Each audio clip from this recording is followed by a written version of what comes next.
Koruptor itu kan menutupi kebenaran. Berarti selama ini koruptor itu ya kafir gitu. Jadi jangan Kesimpulannya, seorang muslim itu tidak boleh menikah dengan koruptor, tapi boleh menyembah kepada Tuhan selain Allah. Aneh gak? Ya aneh lah, masa enggak? Ada seorang profesor Musdah Mulia yang menjadi dosen di sebuah fakultas, memfatwakan pernikahan beda agama itu boleh karena arti kafir bukan orang yang menyembah selain Allah. Luar biasa.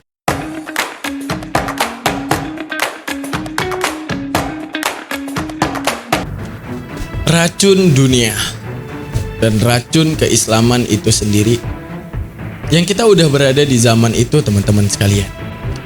Dan video yang sebentar lagi akan kita lihat adalah fitnah besar di zaman kita sekarang, di mana profesornya seseorang, S1, S2, S3-nya seseorang menentukan kepintaran seseorang dalam menjabarkan Islam, dan naasnya banyak orang yang percaya. Seseorang dosen S3 bahkan seorang profesor mengatakan kafir itu bukan orang yang menyembah Yesus. Kafir itu bukan orang yang menyembah kucing. Kafir itu bukan orang yang menyembah biawak misalnya. Dan mereka nggak pantas disebut kafir sekalipun mereka menyembah selain Allah. Profesor. Dan anehnya dikatakan ketika profesor tersebut berbicara seperti itu, katanya pintar. Nauzubillah. Sehingga video-video seperti ini dapat meracuni generasi-generasi kita. Apa yang bikin meracuninya tuh gini, teman-teman. Antum nggak boleh bohong bahwa Islam ini berat dibandingkan agama-agama lain, karena ibadah kita aja sehari 5 kali. Ya, ada puasanya, ada hajinya dan semuanya. Kalau pemikiran ini merasuki generasi-generasi kita, maka akan ada pemikiran bahwa kalau setiap agama benar, kenapa harus Islam? Kenapa nggak cari yang lebih mudah? Maka potensi kemurtadan anak Anda, cucu Anda akan sangat mudah untuk digapai. Nauzubillah, hu anfusikum wa ahlikum nar. Jaga keluarga Anda daripada api neraka. Ingat pesan Allah Subhanahu wa taala. Mari kita saksikan videonya. Ditegaskan bahwa pelarangan pernikahan antara perempuan muslimah dengan laki-laki non-muslim itu hanya di dalam buku-buku karangan para ulama. Bukan dalam Al-Quran. Jadi memang tidak ada di dalam Al-Quran. Dalam Al-Quran itu kita hanya dilarang menikah dengan orang kafir. Dilarang menikah dengan orang musyrik. Sekarang pertanyaannya, siapa yang disebut dengan kafir? Nah, kebanyakan kita tuh selalu punya subjektif gitu. Kalau Islam itu pasti nggak kafir.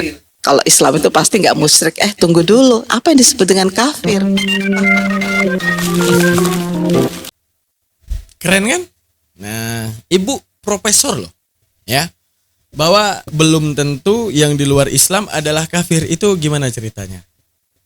Sedangkan daripada kata-kata saja udah berbeda antara kafir dan Islam. Makanya dalam ilmu mantik ada yang namanya tawatu'un, tasyakukun, takhallufu, wa ishtiraku, angsuhu, taradufu.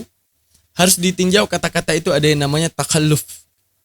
Takhalluf diberikan satu istilah untuk membedakannya dengan istilah lain. Padahal sama-sama kayu, tapi karena bentuk berbeda, manusia rentan memberikan nama ini meja dan ini kursi dan ini lemari.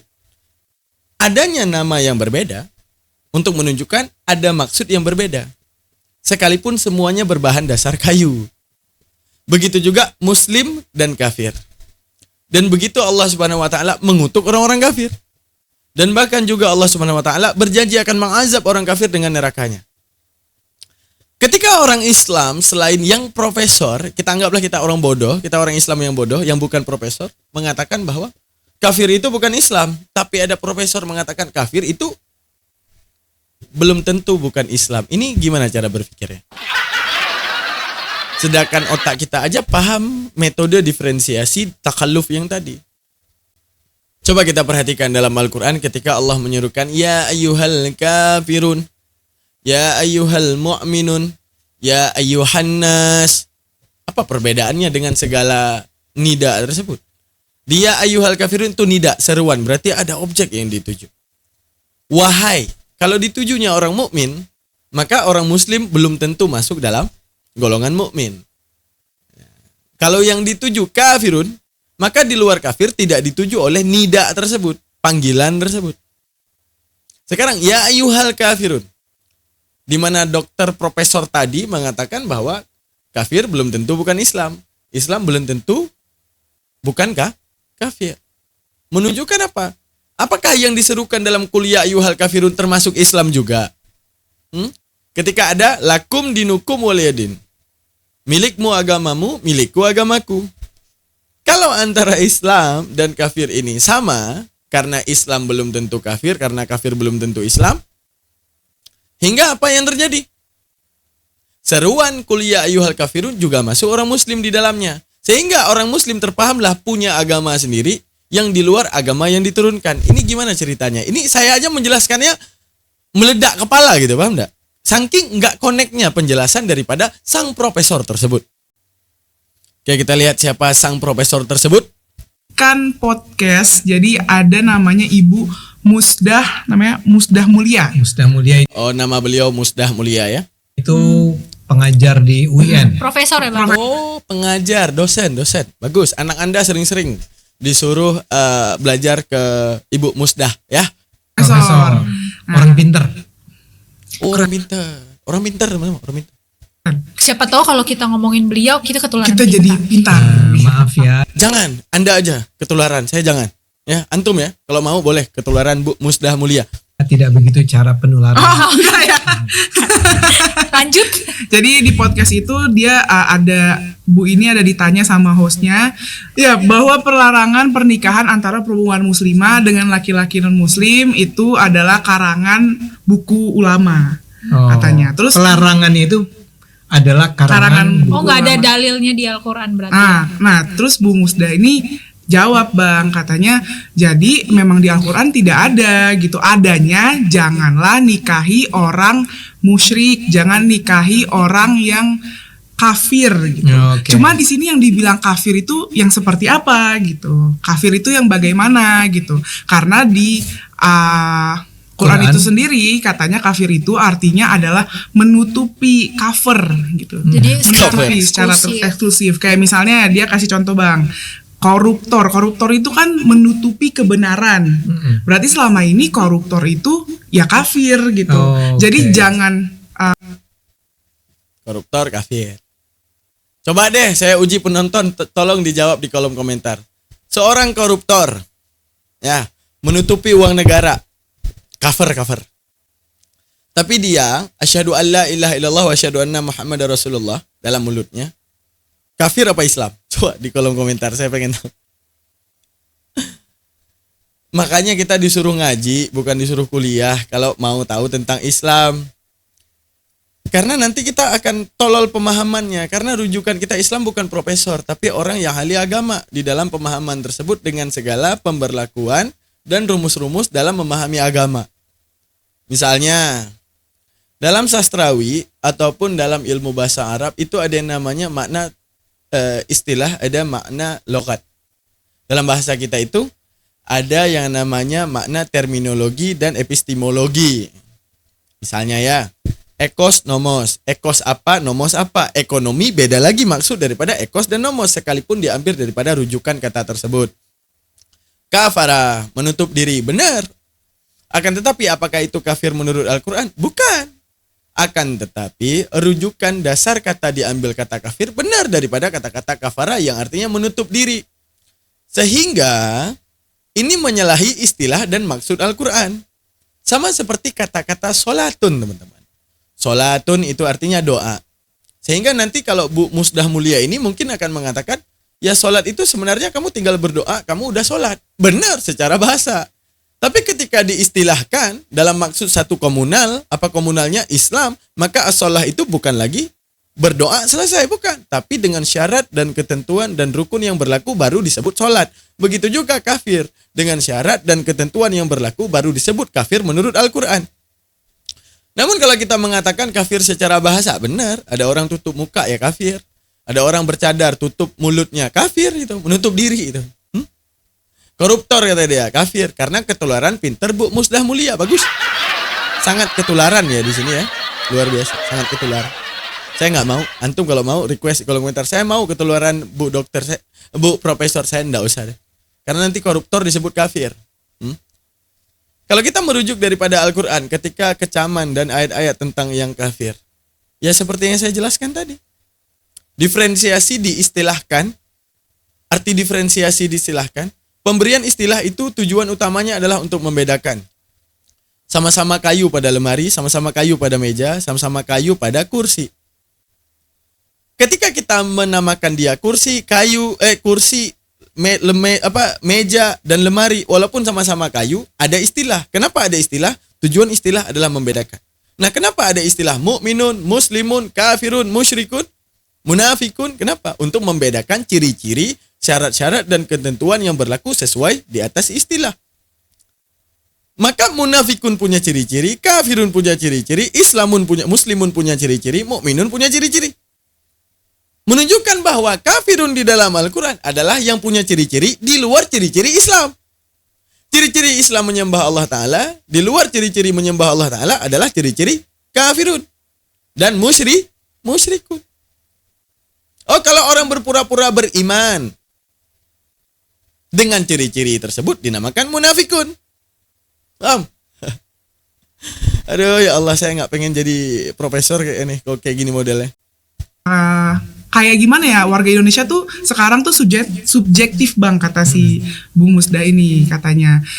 Karena mereka tuh berpikir kalau misalnya mereka Islam, mereka tidak kafir gitu. Padahal yang koruptor itu kan, ya walaupun agamanya Islam cuma dia korupsi, ya berarti kafir dong gitu. Kayak gitu. Terus juga kafir ini kan multitafsir katanya, sampai-sampai ada salah satu dokter di UIN yang dia tuh buat disertasi tentang kafir dan ternyata ada 48 definisi soal kafir. Banyak nih multitafsir gitu. Jadi maksudnya bukan Islam nggak boleh nikah dengan non muslim, tapi jangan menikahi kafir gitu kan. Maksudnya Bu Musda ini. Nah, kita juga akan membahas lebih lanjut tentang sebenarnya gimana sih definisi kafir yang sesungguhnya, apakah terkait misalnya orang-orang yang misalnya di luar muslim kah disebut kafir juga atau bagaimana gitu. Misalnya ini Cindy ini non muslim kan, dia Kristen. Jadi apakah, pertanyaan terbesarnya adalah apakah Cindy ini pantas kita sebut kafir? Pantas lah. Karena kalau dia kafir, saya sebagai, kalau ada pria muslim nggak boleh menikahi kamu kan? Betul. Nah, bukan saya ya, tapi misalnya ada seorang pemuda muslim, karena tadi rujukannya di dalam Quran tuh tidak boleh menikahi perempuan kafir, ya jadi nggak boleh dong, ya. Padahal sebenarnya kafir tuh apa sih? Kita bukan ahli agama loh ya. Koreksi ya. Cuman gini, saya kembali ke apa yang disampaikan oleh Egra dulu di awal. Sin, jadi saya juga dulu percaya begitu tuh, ya. Karena namanya juga kita kan belajarnya dari para pemuka agama. Pemuka agama itu dari dulu selalu bilang, pemuka agama Islamnya umumnya, tidak semua tentunya. Mereka selalu bilang bahwa pernikahan beda agama itu nggak boleh. Kenapa? Karena ada ayat dalam Al-Quran yang menyatakan bahwa nggak boleh itu mestinya seorang. Ini ada beberapa pandangan ya. Pandangan pertama adalah yang mengatakan bahwa yang kalau prianya Muslim, perempuannya non muslim, ya itu masih boleh. Ya, jadi kalau saya ini muslim, kamu non muslim masih boleh. Tapi kalau yang muslimnya si perempuan, yang perempuan yang muslim, itu dari mana lagi pembahasan? Pria muslim kepada non muslim boleh. Non muslim gini. Ketika dikatakan mereka itu kafir ahlul kitab, hanya itu doang ahlul kitab. Wajibnya kita membedah definisi ahlul kitab daripada penyampai maksud tersebut. Siapa? Rasulullah. Rasulullah adalah bukti penjabaran daripada Al-Quran, karena kepada beliau ditugaskan dan mandat penuh terhadap penjabaran Al-Quran. Nah, Rasulullah menjabarkan tentang pernikahan dengan non-muslim hanya satu. Siapa? Ahlul kitab. Wajibnya ahlul kitab ini bukan definisi profesor, definisi beliau. Karena beliau yang diilhami pemahamannya. Definisi daripada Rasulullah adalah kafir yang jauh daripada kata syirik.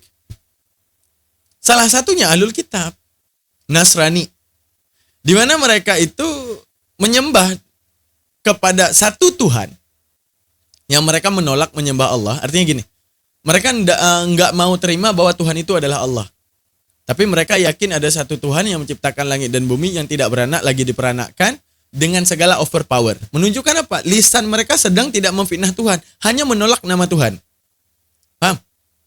Mereka nggak, misalnya saya bilang ini remote, mereka nggak mau percaya kalau ini remote. Tapi apa remote menurut mereka? Ya ini. Tapi mereka nggak mau namanya remote. Nah gitu. Paham? Begitu juga tentang utusan terakhir. Kenapa mereka menolak Rasulullah? Karena bagi mereka utusan terakhir itu daripada Bani Israel, tidak dari Arab. Sehingga ketika datang utusan terakhir dari Arab, mereka menolak karena bukan rasnya mereka ataupun sukunya mereka. Itulah yang membuat mereka berpaling daripada Rasulullah. Maka untuk hal ini, Allah Ta'ala bertoleran kepada kaum kafir ahlul kitab. Dan mereka tidak syirik, menyembah selain Allah, percaya ada kekuatan lain selain kekuatan Allah. Mereka percaya hanya kekuatan Tuhan tersebut. Baik itu namanya Yahweh ataupun apapun terserah. Apapun diistilahkan, sesuai definisi, maka akan merujuk kepada definisi tersebut. Misalnya saya bilang, saya nggak percaya HP, tapi saya percaya ada alat komunikasi yang bisa menyambungkan antara kita, bisa download WA, bisa ngechat pakai WA, dan juga alat komunikasi tersebut punya kamera depan dan belakang. Ya walaupun kita menolak HP, yang kita definisikan ya HP. Begitu juga kemakluman terhadap kafir ahlul kitab. Bukan kafir yang menyembah manusia gitu. Bukan kafir yang menjelaskan tentang ada Tuhan selain Allah dalam wujud teofani dan segalanya. Bukan itu. Ya. Nah, tiba-tiba orang yang nggak mau belajar Islam dan merujuk tentang pembahasan terhadap maksud kafir ahlul kitab di sini yang mana? Ini contoh si Bang Adi Armando nih. Kalau pria muslim secara mutlak boleh menikahi kafir, mau dari Buddha, dari Hindu, dari Kristen silahkan. Yang nggak boleh cuma wanita. Kalau lakinya boleh, lakinya Islam, yang kafirnya adalah wanita Kristen misalnya. Ini kata dia boleh. Enggak. Hanya satu golongan kafir, kafir ahlul kitab. Mereka menutup diri daripada menerima Rasulullah dan menerima Allah sebagai nama daripada Tuhan yang mereka sembah. Karena disampaikan dari lisan Rasulullah. Karena mereka menolak Rasulullah, maka secara otomatis juga mereka menolak Allah. Kita simak lagi, seru nih, lucu nih. Orang-orang yang tak terarah sedang mencari arah ya. Sementara cowoknya itu non muslim, itu sama sekali nggak boleh. Ya. Tapi ada juga yang bilang boleh kok. Sebetulnya boleh kok pernikahan beda agama itu. Nah yang terakhir ini ternyata itu sangat sedikit orang yang mengatakan itu diizinkan. Sekarang pun di Indonesia sebetulnya hukum kita masih menganggap bahwa pernikahan beda agama bagi orang-orang Islam itu terlarang. Iya kan? That's why akhirnya banyak orang yang akhirnya menikah mungkin di luar negeri. Jalan keluarnya adalah karena membutuhkan akad nikah. Akhirnya mereka keluar negeri nih. Keluar negeri, mereka menikahnya di luar, dia sudah dapat sertifikat pernikahan lah kira-kira seperti itu, dia pulang ke Indonesia, nah dia itu barulah itu dia daftarkan di Indonesia. Tapi poinnya sekarang adalah, yang pertanyaan pertama tadi adalah boleh nggak sih sebenarnya pernikahan beda agama? Nah untuk waktu yang lama, saya termasuk orang yang percaya bahwa itu nggak boleh. Dan itu nggak boleh karena ada ayat di dalam Al-Quran yang mengatakan itu tidak boleh.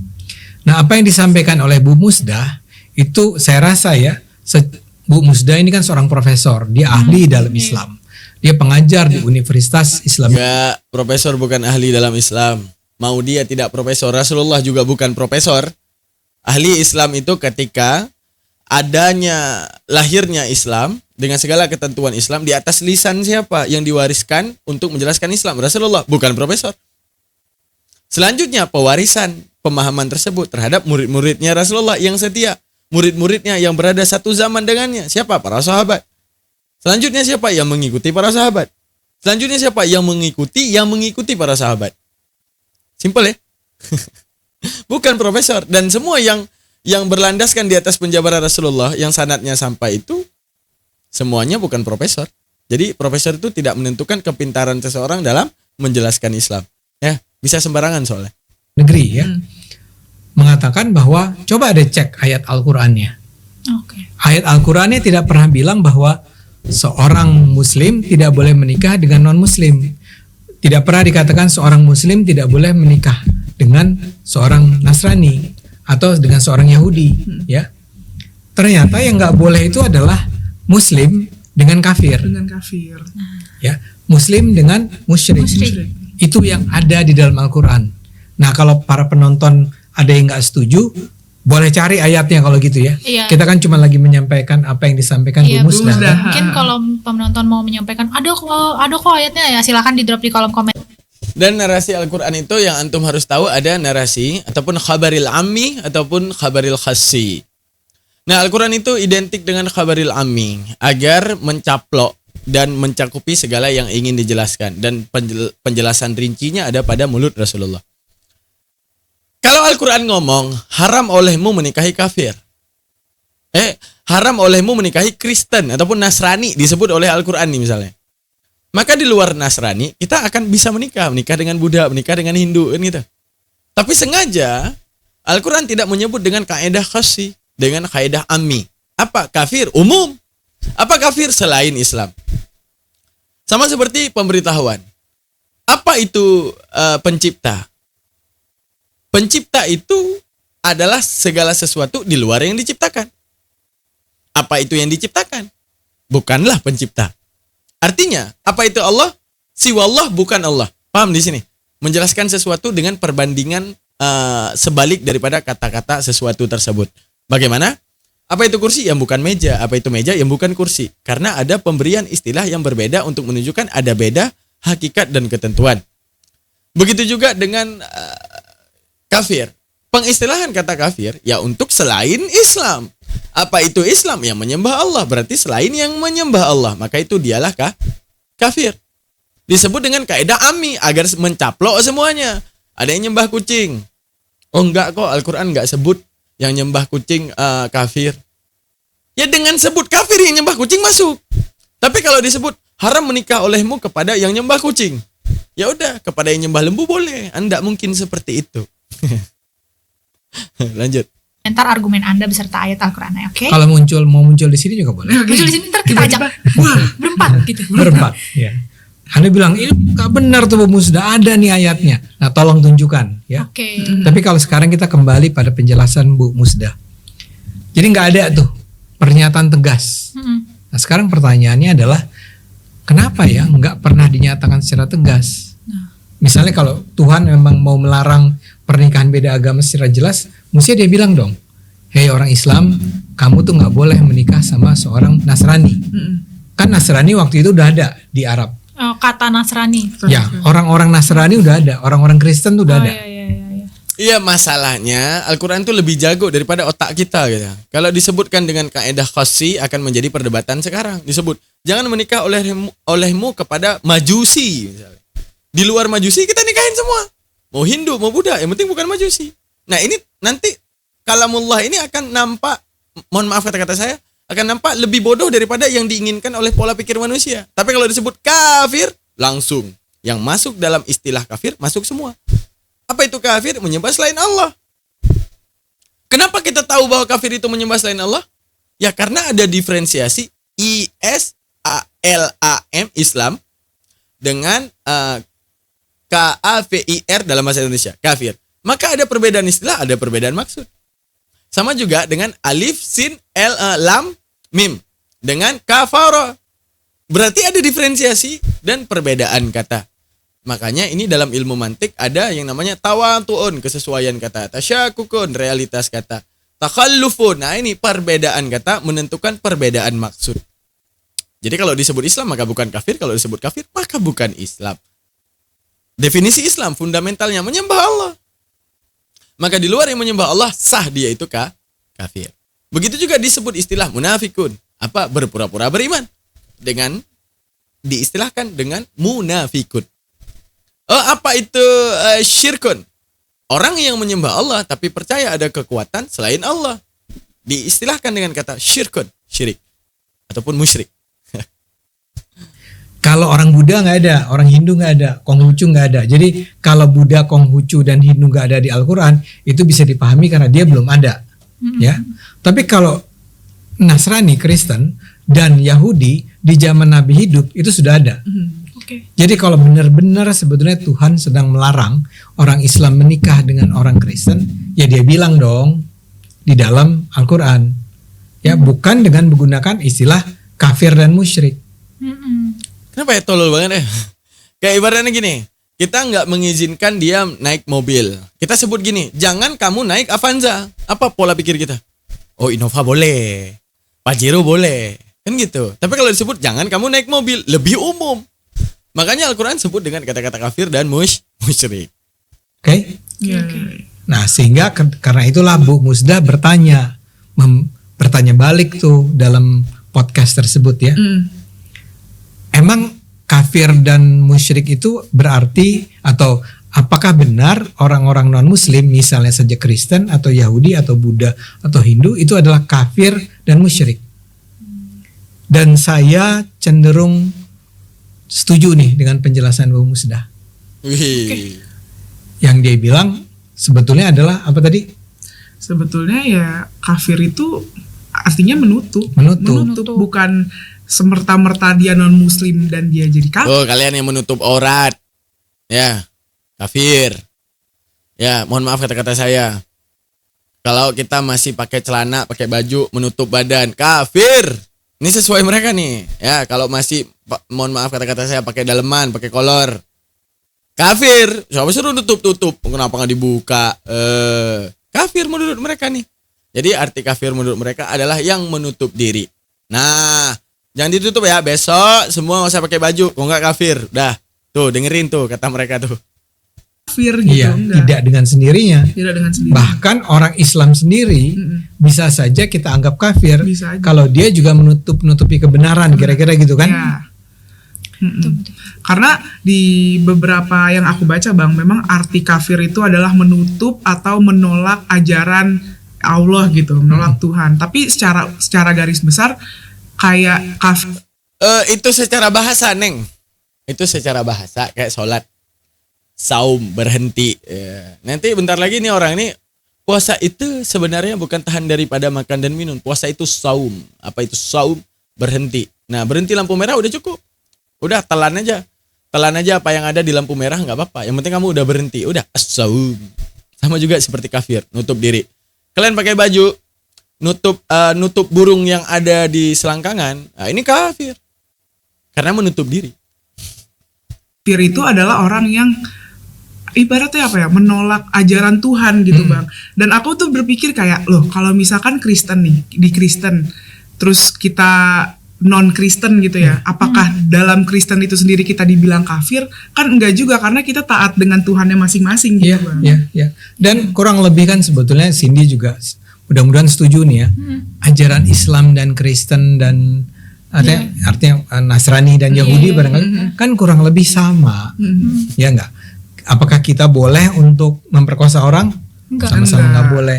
Boleh enggak kita mencuri? Enggak. Boleh. Bolehkah kita membiarkan masyarakat miskin kelaparan? Nggak boleh. Itu moralitas. Moralitas tuh nggak usah. Buang aja Kristen, buang aja Islam, buang aja Yahudi. Bisa nggak kalian berbuat baik? Memang harus. Boleh nggak memperkosa orang? Nggak boleh. Tapi tujuan daripada agama itu apa? Identitas. Identitas bagaimana? Gini, kalau mati agama nggak ada, Tuhan nggak ada. Kalian jadi tanah. Kalau ada, mampus. Kenapa kita bilang kalau ada mampus? Ya berarti Tuhan menciptakan kita karena ada maksud daripada dirinya. Sehingga diturunkan agama agar kita itu tidak tersalah jalan kepada dirinya. Lalu ketika kemudian kita memilih jalan selain jalan yang dia inginkan, maka kita tersesat daripada jalan yang dia maukan. Oke lah kalau kita mati, Tuhan membolehkan semua agama. Anda selamat, saya selamat, semuanya selamat. Tapi kalau setelah mati hanya ada satu agama yang benar, saya selamat, Anda mampus. Atau agama Anda yang benar, saya mampus, Anda selamat. Kan gitu cerita. Cuman masalah daripada semua itu pembuktian rasionalitas itu paling penting. Dari mana segala sesuatu itu bisa disebut benar. Begitu juga dengan kafir. Kenapa ada pelarangan menikah dengan orang kafir? Karena apa? Nggak ada ujung. Apa nggak ada ujung? Karena hidup yang sebenarnya itu adalah hidup yang tiada matinya. Ketika dalam Islam memahami yang namanya syurga. Ketika adanya surga, kamu akan bertemu lagi dengan pasanganmu. Tapi kalau kamu bertemu dengan pasangan yang jatahnya neraka, ini buang-buang waktu. Kamu akan hidup di zaman yang berkekalan bukan dengan pasangan yang harusnya bersama kamu. Lebih baik di bumi langsung dilarang, carilah pasangan yang terbaik di dalam hidupmu. Yang kira-kira kamu bisa bimbing di dunia, dan kemudian di akhirat kamu akan bertemu lagi dengannya dengan segala kenangan yang telah kau tinggalkan di dunia. Masya Allah. Masya Allah. Semua itu kan sama. Jadi yang disebut kafir adalah orang-orang yang berusaha menolak itu semua. Kita harus membiarkan terjadinya eksploitasi terhadap orang miskin. Iya. Kita harus mendukung. Lihat kafir, definisi mereka. Kafir definisi mereka adalah orang yang nggak punya moral. Mereka yang membolehkan pembunuhan, kafir. Itu moralitas. Arti moralitas. Kenapa tololnya? Nggak usah beragama bisa nggak berbuat baik? Kenapa harus Kristen? Kenapa harus Islam? Hanya untuk menyayangi anak yatim. Nggak ada urusan Kristen Islam menyayangi anak yatim. Nggak ada. Cuman agama ini sebagai identitas, kamu bertuhan dengan benar ataupun tidak. Soal moralitas, nggak perlu beragama, kamu bisa menjadi pribadi yang baik, kamu bisa jadi pribadi yang buruk. Jadi nggak bisa disamakan. Adanya pembunuhan atau perkosaan, bla bla bla, atau korupsi pakai istilah kamu, itulah yang kafir. Nah, terhadap kafir itu dilarang untuk dinikahi karena memang benar kan, coba bayangin kalau kamu Nikah punya sama pembunuh. pembunuh atau apa tadi, pemerkosa, Nikah sama koruptor gitu kan. nikah dengan koruptor, ya kaya sih dia. Cuman tapi ya duitnya haram gitu kan. Enggak, Jangankan haram, mungkin ketangkep kayak sekarang kan Tangkep, kita iya. berulang kali mendengar nih uang jin dimakan setan. koruptor tertangkap. Nah, jadi saya senang nih bahwa ada podcast dengan Bu Musdah ini. Mudah-mudahan banyak yang mendengarnya. Iya. Dan kemudian orang mulai percaya. Saya sih bukan sedang mempromosikan pernikahan beda agama ya. Iya. Orang kalau tetap merasa bahwa nggak boleh, kamu kan memilih tidak akan menikah dengan orang Islam ya. Tidak kan. Ya, maksudnya lebih baik menikah sama yang seagama ya udah. Kalaupun memang ada pikiran menikah sama yang beda agama juga ya udah gitu loh. Jadi Oh ya udah tuh, kalau dia ya udah. Nggak, Nggak apa-apa, bercanda. Tapi maksud saya adalah kalau sampai kita melihat ada orang yang menikah beda agama, kita jangan langsung judge dia dengan mengatakan bahwa dia itu melanggar aturan Tuhan. Ih, kafir nih. Kafir lagi kan? Ih, murtad gitu kan? Ih, musyrik. Oh enggak ya? Oh, musyrik tidak. Musyrik ya. Nah, ya. Kalau di Kristen gimana, Beb? Kafir. Kata kafir itu. Kafir itu sebenarnya kayak di Alkitab tuh nggak disebutin gitu, cuma intinya memang orang-orang yang tidak beriman. oh, Jadi Ya, kata aja. Iya, sekedar mungkin entah kiasan, intinya maknanya adalah orang-orang yang tidak beriman kepada Tuhan, tidak semacam tidak beriman lah intinya menuruti perintah, menjalankan. Tidak beriman kan tidak percaya. Tidak percaya gitu, jadi kayak gitu konteksnya. Ya, seperti itu teman-teman, nggak bisa dipungkiri kita udah masuk apa yang dikatakan Rasulullah. An Nabi Hurairah qala Rasulullah sallallahu alaihi wasallam sayati ala nas.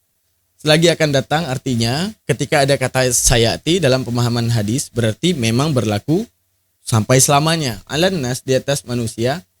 Sanawatun khaddan atun yusaddaqu fihal kadhib wa yukadzibu fiha shadiq. Apa maksudnya, kita artikan.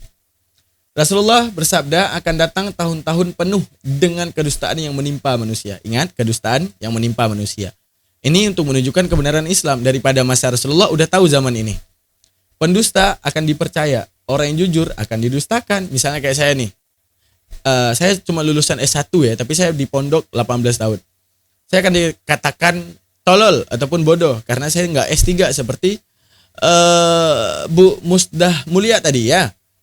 Amanat diberikan kepada pengkhianat, orang jujur dikhianati, dan Ruwaidibah turut berbicara. Lalu beliau ditanya, apakah Ruwaidibah itu? Beliau menjawab, orang-orang bodoh yang mengurusi urusan perkara umum. Artinya orang-orang bodoh yang tidak mau menerima pemahaman daripada Rasulullah dan mengatakan itu dari mulutnya Rasulullah. Paham nggak maksudnya? Belajar agama males, belajar hadis juga males, belajar Islam juga males. Tapi lebih mengejar tentang duniawi, dan duniawi itu kebetulan menyangkut kepada agama. Lalu menjelaskan agama. Makanya dikatakan orang-orang bodoh akan mengurusi perkara yang umum. Arti perkara yang umum, segala sesuatu. Ini kan sikapan terhadap pernikahan beda agama. Ini kan sifat yang umum. Nanti orang bodoh akan ikut andil bersuara. Dan menyepelekan, bahkan menyelewengkan segala hukum yang telah baku tentang ketentuan tersebut. Banyak sekarang. Salat itu sebenarnya berdoa. Karena arti as-salatu adalah berdoa. Banyak. Saumun artinya berhenti. Aduh. Itu dikatakan orang-orang bodoh akan bersuara. Sedangkan orang diam sedangkan orang pintar nggak akan lagi dipercaya. Karena apa? Kalah populer, kalah daripada segi apapun daripada orang bodoh. Pangkat, gelar, jabatan ataupun apapun. Ya, orang pintar akan dikhianati. Dan para awam akan lebih cenderung mendengarkan pendusta yang punya gelar daripada orang pintar yang tak punya gelar. Seakan-akan siapalah mereka. Ya. Nah, sekarang kita membahas ya masalah bagaimana sih hukum perbedaan agama. Perbedaan agama itu dijawabkan dalam kitab ilmu kalam karena tidak ada titik temu, teman-teman. Nggak ada titik temunya seperti gini. Banyak mudirah yang akan terjadi. Apa mudirah yang akan terjadi? Kita anggap pernikahan beda agama ini dibolehkan. Tapi hukum-hukum lain yang akan membatalkan hal tersebut. Apa hukum-hukum lain yang akan membatalkan hal tersebut? Misalnya, ada kebolehan mereka makan babi. Sedangkan di Islam, babi itu haram. Maka babi itu masuk dalam jenis najis mughalladah. Maka kemudaratan besar akan terjadi kepada dirimu. Di mana kamu akan sholat dengan keadaan terbawa najis babi. Baik daripada bumbu makanannya yang tertempel di baju dan apapun. Banyak kemudaratan yang akan terjadi. Makanya lebih baik dihindari. Belum lagi kita adalah jiwa yang meronta-ronta ketika dibatasi. Apa jiwa yang meronta-ronta ketika dibatasi? Andaikan pernikahan beda agama dibolehkan. Sedangkan kamu sholat 5 waktu, sedangkan dia sholat minggu saja. Ibadah cuma minggu doang. Maka tidak bisa dipungkiri jiwamu yang ingin bebas, suatu saat akan membenarkan apa yang dia lakukan. Sedangkan Allah mengatakan bahwa mereka hanya menerka-nerka terhadap hal tersebut dan menciptakan ibadah-ibadah pribadi yang mereka inginkan. Itu dalam Al-An'am 163 buka aja ntar. Untuk menunjukkan apa? Kenapa harus pasti menyembah Allah? Karena apa? Mendafa segala kemudaratan. Agar membuat kamu dan penjagaan terhadap dirimu itu tertuju. Kayak tadi saya bilang. Pelan-pelan misalnya dibolehkan pernikahan beda agama. Pelan-pelan kamu akan menyikapi bahwa Islam ini mengekang. Dan yang lain lebih bebas. Dan kamu akan memilih syirik dan menyembah selain Allah. Karena apa? Kebebasan di dalam dirimu ini meronta-ronta ingin seperti dia. Nah inilah. Jadi mendafa kemudaratan lebih baik dilarang. Na'udzubillah summa na'udzubillah. Sama seperti kenapa zina tidak dibolehkan, tapi kenapa kawin dibolehkan? Padahal hakikatnya sama, hanya berbeda istilah. Apa hakikatnya? Ya bertemu kelamin. Mau zina, mau kawin juga bertemu kelamin. Cuman kenapa harus ada istilah yang sah daripada kawin dan istilah tidak sah dinamakan zina? Karena apa? Takut bercampurnya keturunan. Kalau Allah tidak menurunkan hukum kawin, maka begitu banyak, mohon maaf ya kata-kata saya, sperma-sperma daripada banyak pria yang bercampur pada satu rahim. Yang bercampur pada satu, mohon maaf kata-kata saya, yang bercampur pada satu lubang kewanitaan. Dan ini akan berpotensi apa? Berpotensi fitnah anak dia bukan atau anak dia atau anak dia. Karena apa? Menyepelekan hal yang zina. Gini maksudnya. Kalau zina itu diperbolehkan, nggak ada namanya hukum kawin. Maka perempuan, kalau ketemu dengan seseorang, dia menyukai, ya bebas. Ya bebas. Paham arti bebas di sini? Ya bebas melakukan apapun. Besok ketemu dengan orang lain, bebas melakukan apapun. Sehingga berpotensi kena penyakit kelamin besar, HIV dan segalanya. Lalu kenapa dibatasi dengan hukum nikah? Agar nikah itu lebih tertuju daripada nasabnya dan keturunannya. Jadi daripada, enggak, kan bisa kita buat hukum moral misalnya kita. Apa hukum moral? Kalau zina diperbolehkan, kita buat aja hukum moral. Seseorang hanya boleh berzina dengan satu orang. Enggak bisa. Karena nggak bisa dipungkiri karena kebolehan dia akan melakukan zina dengan orang lainnya. Jadi fungsinya hukum ketika dilarang, karena apa? Karena tahu Allah Ta'ala nggak mampu dihindari, langsung dibakukan hukum larangannya. Nah, sama juga seperti pernikahan beda agama. Tak mampu nanti dihindari daripada kecacatan hukum lain, lebih baik langsung dilarang. Menikah dengan yang kafir. Begitulah teman-teman, terima kasih banyak. Jangan lupa subscribe, like, dan komen. Jangan lupa titipkan komentar. Kita bertemu di next video. Saya Daman Huri, saya pamit undur diri. Kita tutup dengan subhanakallah wa bihamdika asyhadu an la ilaha illa anta astaghfiruka wa atubu ilaik. Baik, assalamualaikum warahmatullahi taala wabarakatuh.